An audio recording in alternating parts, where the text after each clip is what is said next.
Hello, my name is Dr. Michael Darson. I'm a urologist at Arizona Urology Specialist in Scottsdale, Arizona. Today, what we're going to cover, we'll do a prostate overview, a BPH overview, and then we'll discuss treatment options. The prostate is a walnut-sized gland at the base of the male bladder. It surrounds the urethra. It produces fluid that transports sperm during ejaculation. The prostate grows to its normal adult size in a man's early 20s. It begins to grow again during the mid-40s in most men. What can happen to the prostate? Each condition affects the prostate differently. Enlarged prostate, or BPH, benign prostatic hyperplasia. Number 2, prostatitis, which is inflammation of the prostate. Or number 3, prostate cancer. Now let's do a BPH overview. What is BPH? Commonly known as enlarged prostate, BPH means the prostate gland has grown larger than normal. The normal adult size is approximately 1.5 inches in diameter. BPH can lead to bladder outlet obstruction that can cause lower urinary tract symptoms. Does BPH mean that I have prostate cancer? The answer to that is no. BPH is not prostate cancer. BPH does not cause prostate cancer. BPH may coexist with prostate cancer. PSA alone does not distinguish BPH from prostate cancer. Both BPH and prostate cancer can have elevated PSA levels. Normal versus enlarged prostates. As the prostate enlarges, pressure can be put on the urethra, causing lower urinary tract symptoms. Prostate size alone does not correlate with the degree of obstructive symptoms or the severity, and it's important to understand that you can have a 30-gram prostate, which is normal size, or a 100-gram prostate, and they be equally symptomatic. What are the symptoms of BPH? Frequent urination, and you may experience that both day and nighttime. You may have the sudden urge to urinate. You may occasionally have burning with urination. You may experience weak flow. You may have the sensation that after you've urinated that your bladder is not empty. You may have trouble starting and stopping your urine flow, and you may ultimately develop the inability to urinate. BPH can affect quality of life. Many men who suffer from BPH may experience a reduction in their quality of life. Up to 95% of men with moderate symptoms are unhappy and don't want to spend the rest of their lives with these symptoms. 51% of men say BPH interferes with an aspect of their normal life. Studies show 49% of men experience sexual problems associated with lower urinary tract symptoms. BPH also can affect a man's partner, their quality of life, their daily routine, and even their relationships. Who can get BPH? BPH is the most common prostate problem for men over the age of 50. BPH affects 50% of men by age 60.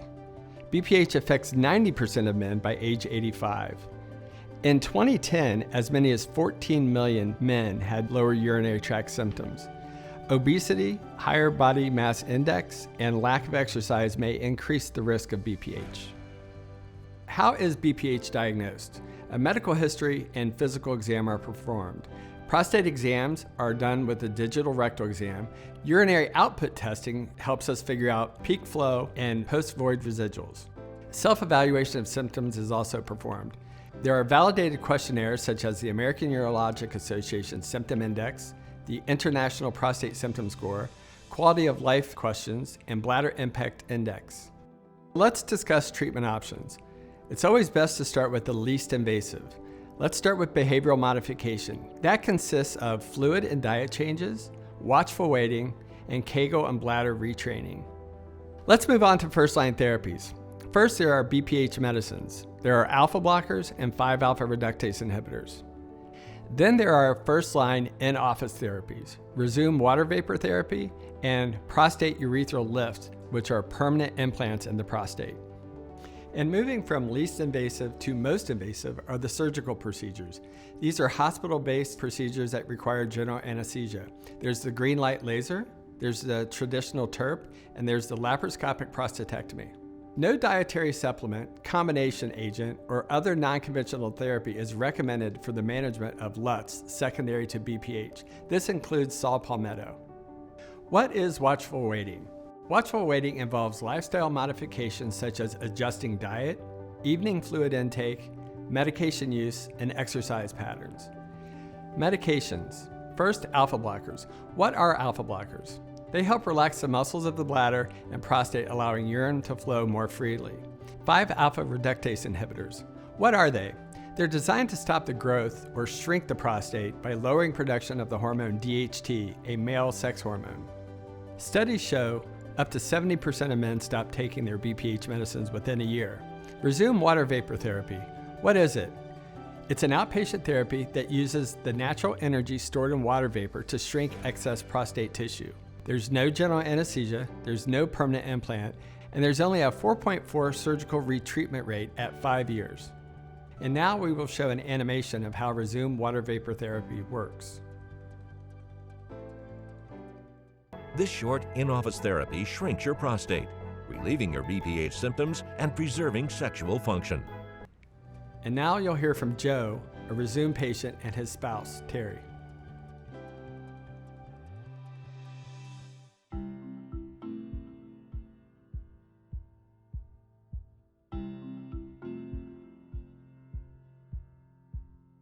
I found out that I had BPH. My symptoms were a slow stream, and I would wake up frequently in the middle of the night. And went to my doctor, and he put me on some medication, told me I should see a urologist, which I did, and it was confirmed that I had a enlarged prostate. It got to a point where the pills really weren't working, and then one night I got up in the middle of the night to relieve myself and wasn't able to. I ended up going to the emergency room, and they catheterized me to relieve it. That happened 3 times. And after the 3rd time, we've decided to take some decisive action about it. Taking my medication wasn't a long-term solution for me, and I was looking for something to replace it and solve the problem, so to speak.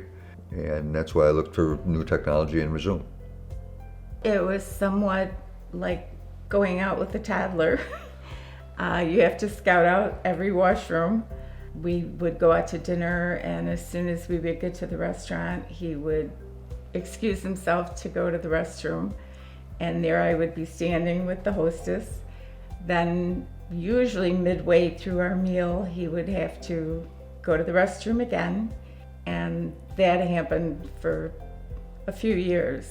When we would travel on the road, he'd have to be stopping constantly, and I was getting annoyed because it would make our trip quite a bit longer. And then him getting up 3 and 4 times during the night, I knew he wasn't getting proper restful sleep, so that caused some concern on my part for him.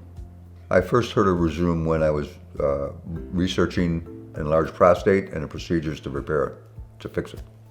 And Resume was one of them.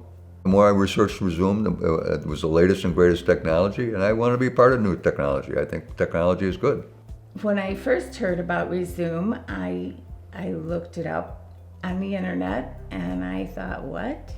I had never known there was another avenue to go down that didn't involve cutting and much more invasive treatment. My experience with the Resume procedure was very good.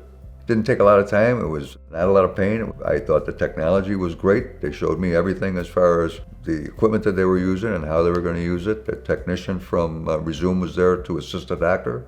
I was very satisfied. After the procedure, I was a little worn, a little tired, and the next day I felt fairly good and was able to get up and get around. Since Joe's Resume procedure, we're able to spend much more quality time together, fewer interruptions, and we're just happier as a couple. The Resume treatment has made a very big difference in our life. Oh, it's been absolutely great. I find myself not going to the bathroom as frequently. I'm able to sleep through the night, get a good night's rest. I'm thoroughly pleased. The Resume treatment has helped me resume my life.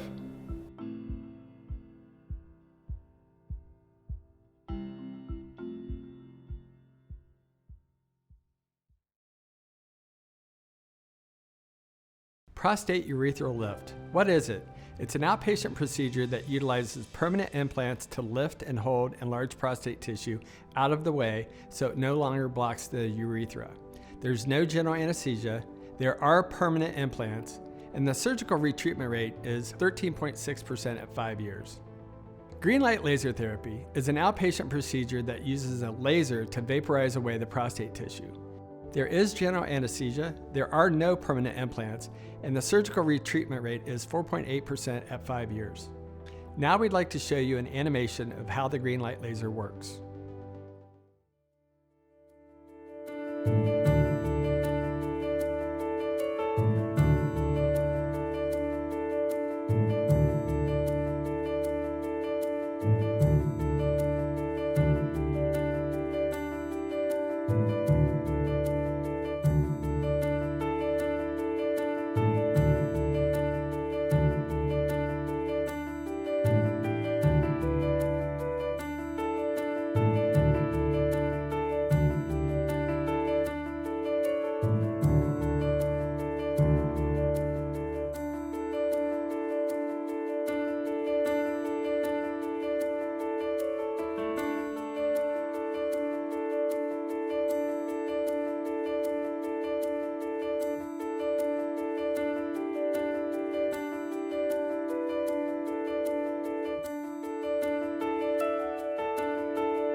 Transurethral resection of the prostate, commonly known as TURP.